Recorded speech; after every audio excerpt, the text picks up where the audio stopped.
주님께서 교회 또는 성도들에게 주신 가장 큰 사명이 무엇일까요? 주님께서 이 땅에 오셔서 우리에게 주신 다양한 사명, 또 우리가 실천해야 될 것들 말씀을 또한 주셨습니다. 근데 우리가 찾아낼 수 있는 것은 뭐냐면, 예수님께서 공생애를 시작하시고 3년 동안 제자들에게 주신 말씀, 또 주님을 따르는 자들에게 주셨던 말씀, 또 그리고 주님께서 마지막으로 말씀하셔서 성경에 기록된 내용들, 이런 것을 통해서 예수님이 우리에게 주신 그 사명, 내가 이 땅에 살면서 해야 될 것이 무엇인지를 우리는 정확하게 찾아낼 수가 있습니다. 특별히 예수님께서 마지막으로 말씀하신 것은 사복음서에 다 기록이 되어 있고 사도행전 1장에 기록이 되어 있습니다. 마태복음 28장 19절에서 20절에 보면 너희 가서 모든 족속으로 제자를 삼으라 말씀하죠. 제자 삼으라. 그리고 마가복음 16장 19절에 만민에게 복음을 전파라 전하라 말씀하죠. 그리고 누가복음과 요한복음 마지막 가장 뒷부분은 아닙니다. 누가복음 24장 18절에 너희는 이 모든 일의 증인이라. 예수님께서 하신 모든 일의 증인이죠. 증인은 나가서 증인의 삶을 살아야 됩니다. 또 요한복음 20장 21절에는 나도 너희를 보내노라. 예수님께서는 하나님으로부터 이 땅에 보내심을 받은 것이 나도 너희를 이 세상에 보낸다. 그래서 우리도 증인의 삶을 살아야 될 것을 말씀하고 있고, 사도행전 1장 8절은 우리가 잘 알고 있는 것 같이 땅끝까지 이르러 내 증인되라 말씀을 하십니다. 또 예수님께서는 마태복음 시작하면서 그 공생애를 시작하시면서 예수님의 3대 사역이 나옵니다. 하나는 뭐냐면 말씀을 가르치시는 사역, 그리고 복음을 전하시는 것, 또 하나는 뭐냐면 귀신을 쫓아내고 육신의 질병을 치유하시는 것. 그러니까 말씀 사역, 전도 사역, 그리고 치유 사역, 이 세 가지가 예수님 주 사역이었죠. 그래서 예수님 마지막으로 그 제자들에게 단 것이 말씀 뭐냐면 복음을 전해야 될 것을 말씀으로 해야 됩니다. 그러니까 우리가 이 땅을 살아가면서 꼭 실천해야 될 가장 중요한 사명이 무엇이냐? 그 사역은 전도하는 것입니다. 복음을 전파하는 것이죠. 저희 교단 신문도 있기 때문에 제가 연초쯤에 이렇게 눈여겨보면은 공이 어떤 교단이고 마찬가지입니다. 저희 백석교단도 마찬가지고 예장, 합동, 통합, 또는 고신, 또는 한신, 감리교, 순복음, 성결교회, 수많은 교단들이 있는데 거의 90% 이상의 교단이 애석하게도 교인 수가 좀 줄고 있다.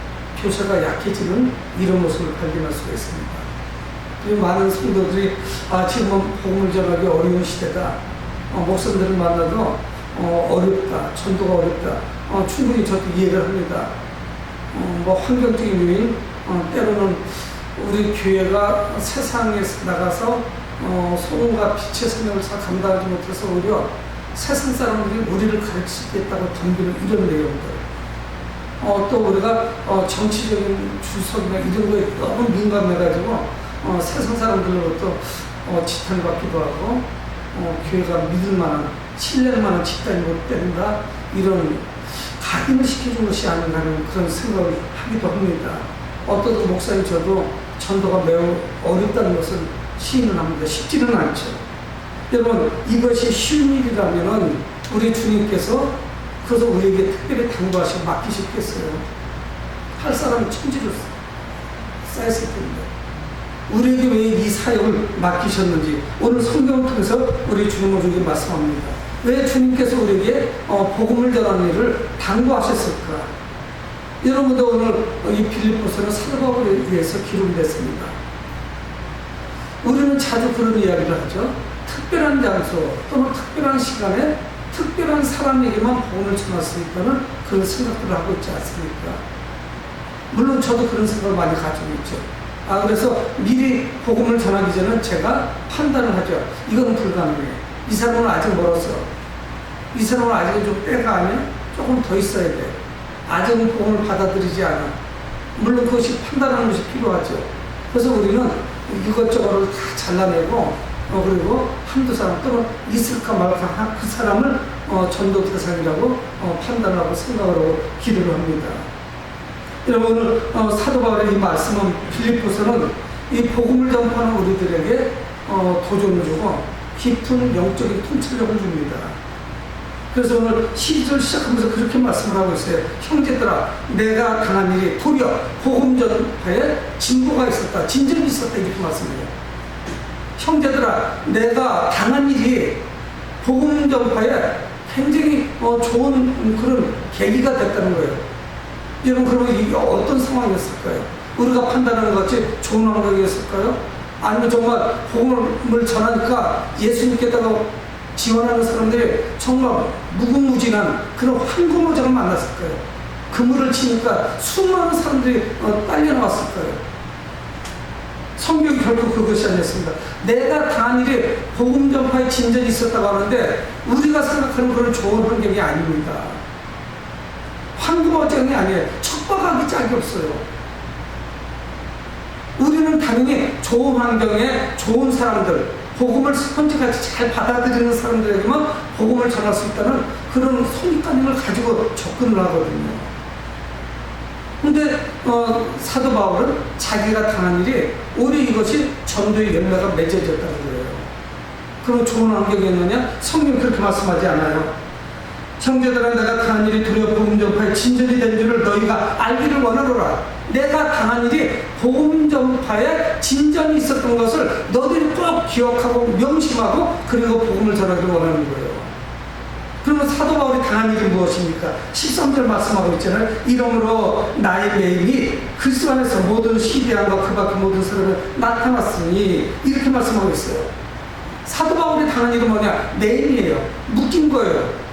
쇠사슬에 묶였어요. 포승줄에 묶였다는 이야기예요. 이야기는 뭐냐면 사도 바울은 죄수로 묶여가지고 감옥에 들어갔다는 이야기예요. 이게 말이 될 법한 이야기입니까? 말도 안 되는 얘기죠. 우리는 수많은 사람들을 만나고 사업상 만나고 또 직장에서 만나고 또 주변에 사람들이 있고 지인들이 있고 일가 친척들이 있음에도 불구하고 복음을 전하기 어렵다고 이야기하는데 사도 바울은 뭐라고 말씀하냐? 내가 오히려 감옥에 갇힌 것이 복음 전파에 진전이 있었다는 거예요. 말이 됩니까? 감옥에 누가 있다고? 죄수의 신세예요. 근데 자기가 오히려 죄수가 되니까 복음을 전할 것이 있더라는 것이에요. 더 진전이 있다는 거예요. 여러분 오늘 이 빌립보서는 뭡니까? 우리는 보통 옥중서신이라고 하죠. 그래서 사도 바울이 감옥에 있으면서 신약 성경을 4권을 썼습니다. 에베소서, 빌립보서, 빌레몬서, 골로새서. 순서대로 하면 골로새서가 먼저고 빌레몬서가 뒤로 가죠. 4개의 편지를 썼던 거예요.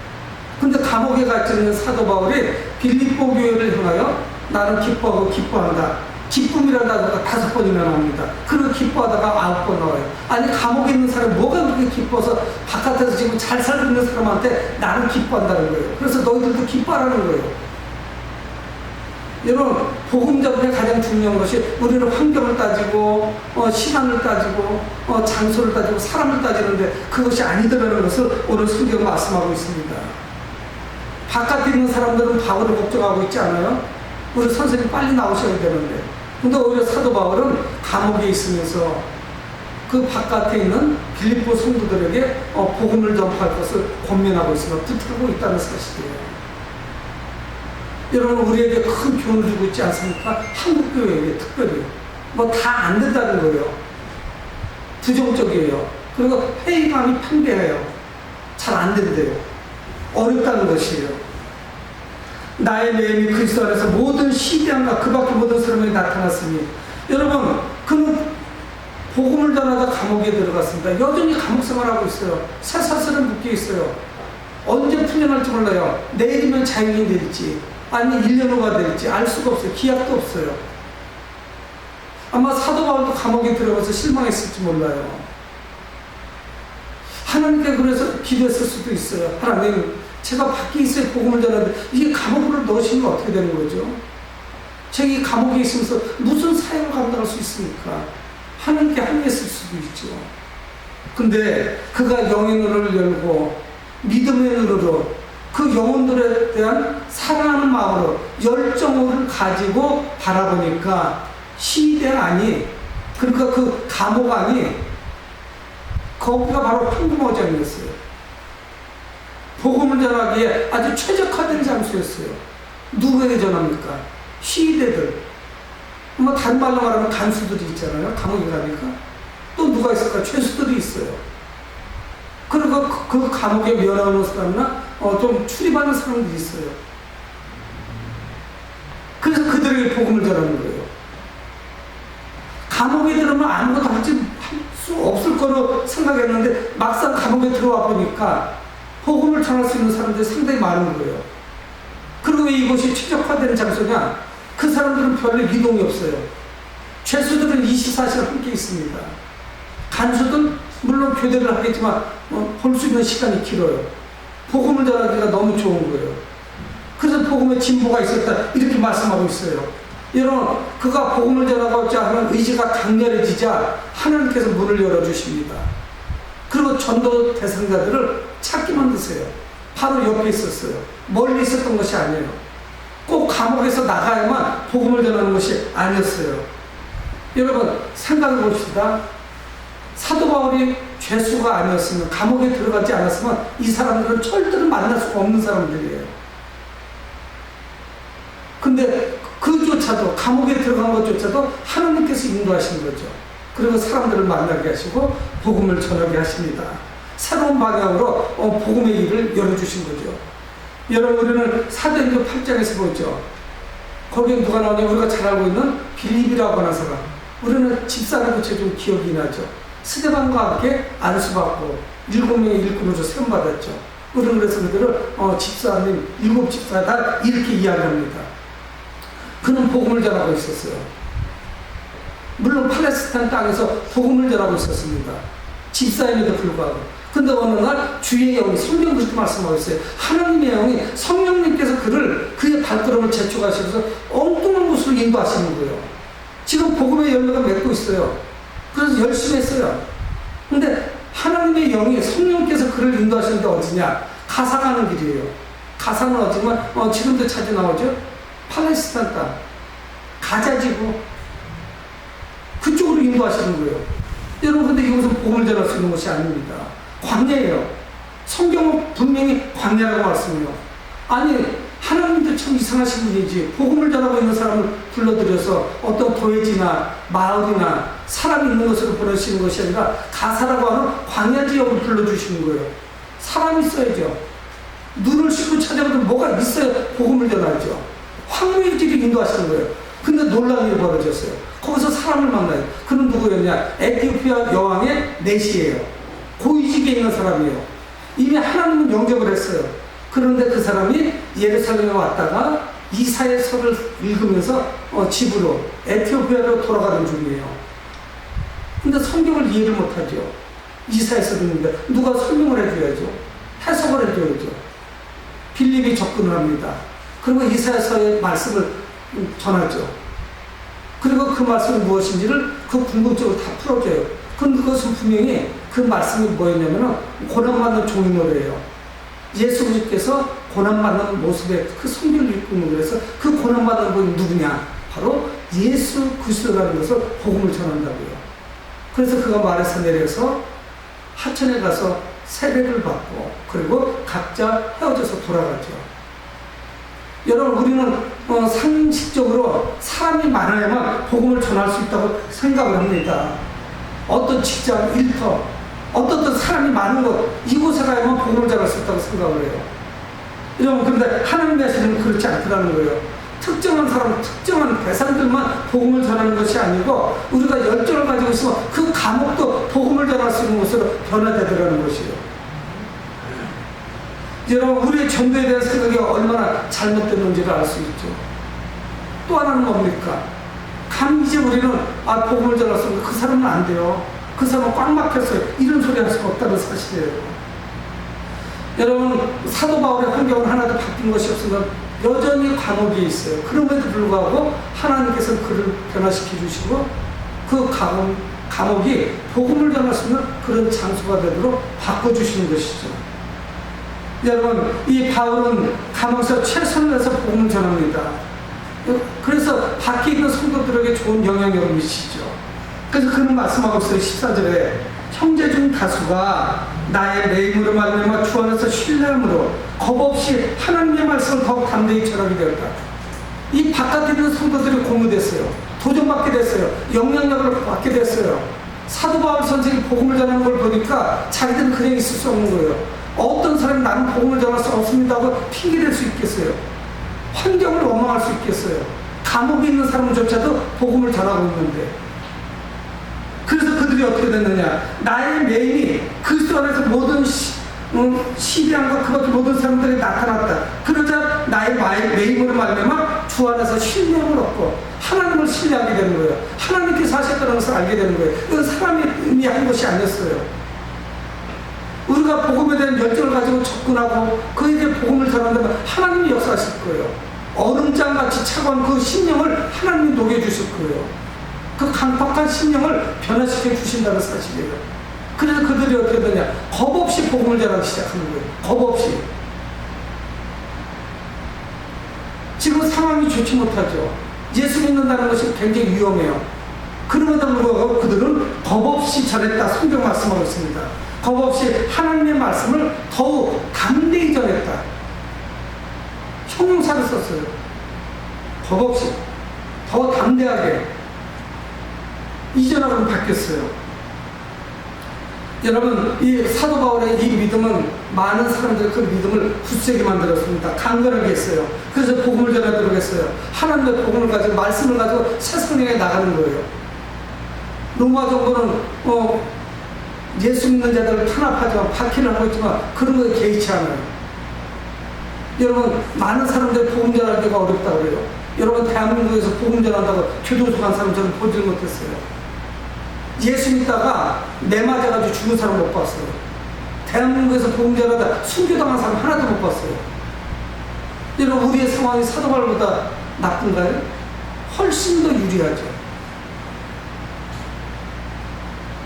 여러분, 그런데 복음을 전하는 사람들 가운데 두 종류의 동기가 있습니다.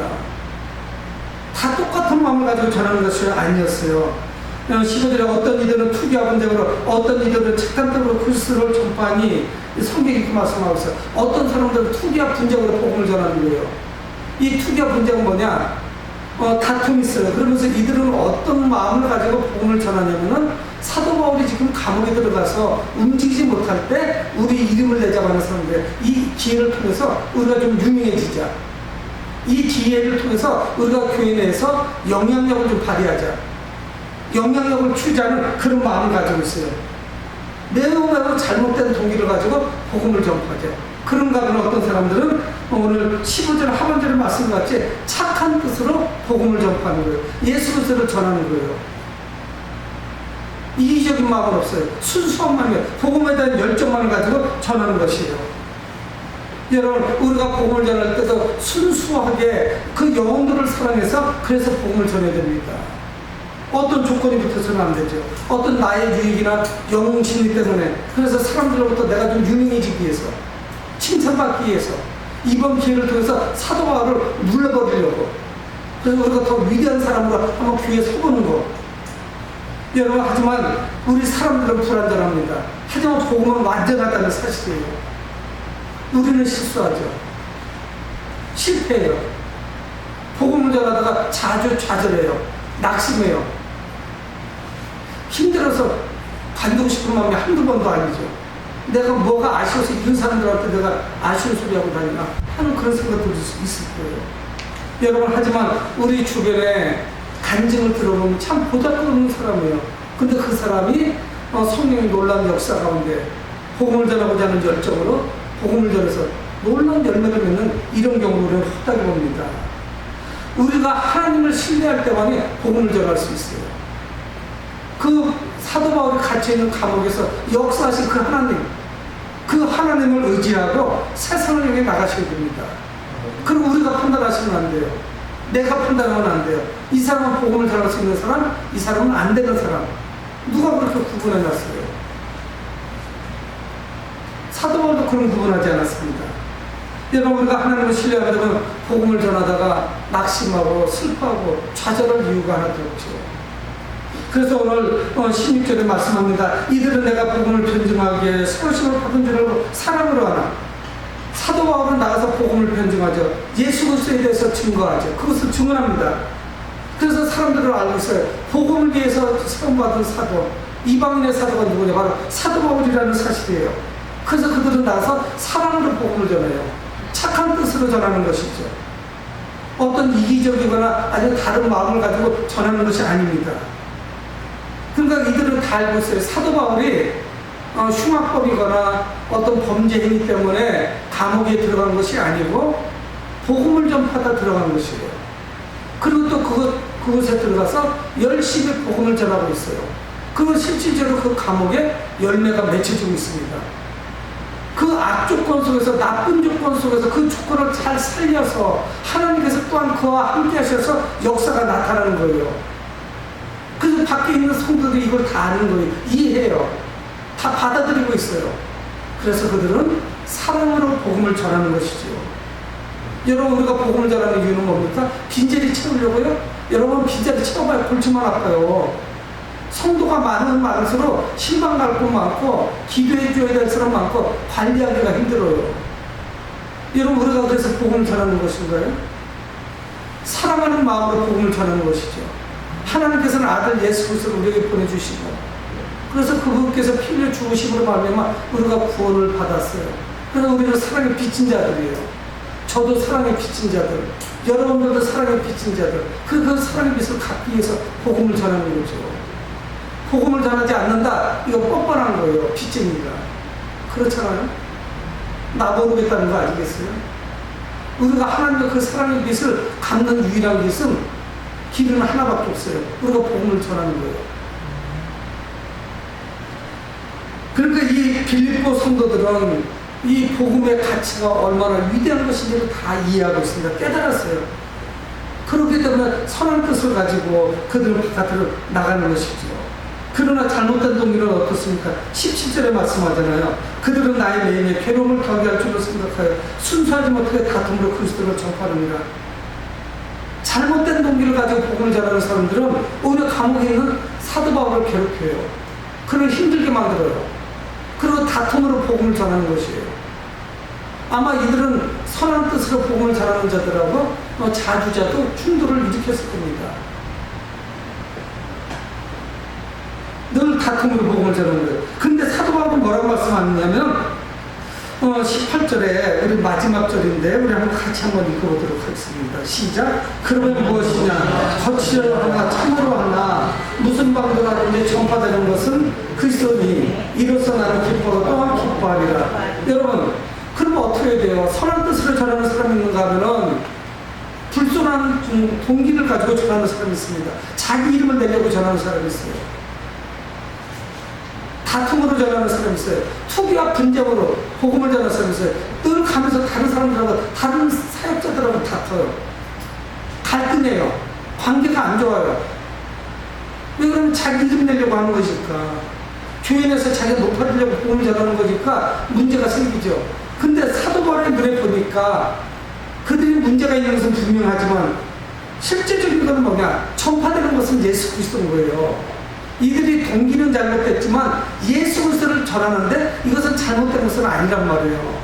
사이비단이 아니에요. 갈라디아서 사도 바울이 말씀하는 것 같이 내가 너희들은 복음을 전하는데 왜 다른 복음을 쫓아가느냐 자꾸 말씀하죠. 그 다른 복음을 좀 따라간다 할 때 따라간다 그 말씀의 의미가 무슨 의미를 가지고 있냐면 군대 간 사람이 탈영한다는 그런 의미예요. 여러분, 군대 가서 탈영하는 사람이 뒤돌아보면 뛰겠어요? 앞뒤 안 보고 그냥 정면 자진만 해서 도망치는 거죠. 그 사도 바울이 정상적으로 하나님의 복음을 전했는데 갈라디아 성도들은 거기다 율법을 갖다 붙이는 거예요. 뭐 할례라든가 이런 거 해야 된다고 잔뜩 율법을 붙이죠. 그래서 다른 복음을 향해서 그들은 도망치듯이 그쪽으로 가버렸어요. 근데 이들이 선하지 못한 뜻, 나쁜 뜻으로 복음을 다른 나쁜 동기로 복음을 전하지만 중요한 사실은 뭐냐? 복음이 변질되지는 않을 거라는 사실이에요. 여러분, 이 말씀을 보면서 우리는 이 사도 바울이 참 위대한 사람 중에 하나다 하는 것을 다시는 깨닫게 됩니다. 누가 자기의 영향력이 떨어지는데 그거를 갈구할 수 있겠어요? 전파되는 것은 그리스도인이에요. 성도들이 어떤 동기로 복음을 전하든 그리스도의 복음이 전파되니 그는 기뻐하는 거예요. 그래서 그는 18절 하반절에 이로써 나는 기뻐하고 또한 기뻐한다 이렇게 말씀하고 있습니다. 자기 명성에 도전하고 자기 자리에 도전하고 투기하고 질투하고 다툼이 있고 잘못된 동기로 복음을 전파하지만 예수 그리스도가 전파되니까 그 복음은 온전한 복음이니까 그는 그것을 기뻐하는 것이에요. 이 바울은 모든 것을 포용하는 이런 모습을 우리가 볼 수가 있습니다. 이 사도 바울에는 뭐가 있느냐? 복음을 전하고자 하는 그 열정 하나밖에 없는 거예요. 무슨 방도로 하든지 예수 그리스도만 전파되면 되는 것이에요. 무슨 방도로 전하든지 어떤 방법으로 전하든지 예수 그리스도가 전파되니까 그는 기쁜 거예요. 여러분, 우리가 복음을 전하면서 정말 기쁨으로 전합니까? 열매 맺혀지는 것 때문에 기쁩니까? 사도 바울은 그런 기쁨이 있는 거예요. 그 영혼이 살아나는 모습을 보면서 기뻐하는 거예요. 내가 기뻐하고 기뻐한다. 두 번이나 연속적으로 말씀하고 있습니다. 여러분, 사도 바울에게는 복음 전파가 그의 삶의 최우선이었어요. 이미 그는 주님을 따를 때, 그가 회심했을 때 복음으로 주님께 헌신할 것이라고 결정했어요. 결단했어요. 확정했어요. 그리고 주님을 따랐습니다. 그는 바울은 감옥 안에 있죠. 그리고 자유하지 못해요. 근데 밖에 소식을 들으니까 활발하게 복음이 전파되는 것이에요.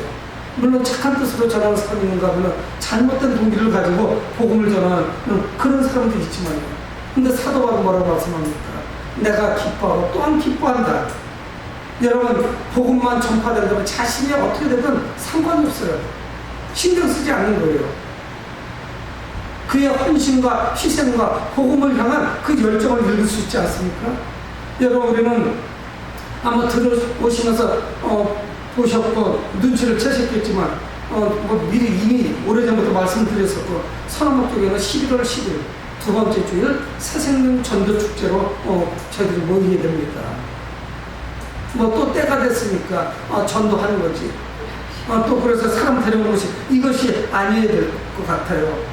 우리가 바울과 같은 그런 복음의 열정을 가지고 있다면, 기쁨을 가지고 있다면, 그 영혼이 주님께 돌아오는 그 장면을 보면서 내가 정말 기뻐한다면 그 열매 때문에 우리도 기뻐할 수 있을 거예요. 그제 그날 목사님이 강조하니까 또 한 명 누구를 데리고 오지? 경북당에서 데려와야 되나? 어디서 데려와야 되나? 이거는 한 번만 가져가서 데려와야 되나? 저도 물론 평신도에 고민했던 내용들이죠. 여러분, 우리가 사도 바울과 같은 그런 믿음의 열정, 전도에 대한 열정을 갖게 된다면 이 전도 자체가 괴로움이 아니라 그 감옥에서도 기뻐하는 것 같이 우리의 기쁨이 분명히 될 것입니다. 우리 모든 사랑하는 성도들이 이 바울의 그 기쁨에 동참하시길 주의 이름으로 축원을 드립니다. 고마우신 아버지 하나님, 은혜를 감사합니다. 아버지, 물론 복음을 전한다는 것이 얼마나 어려운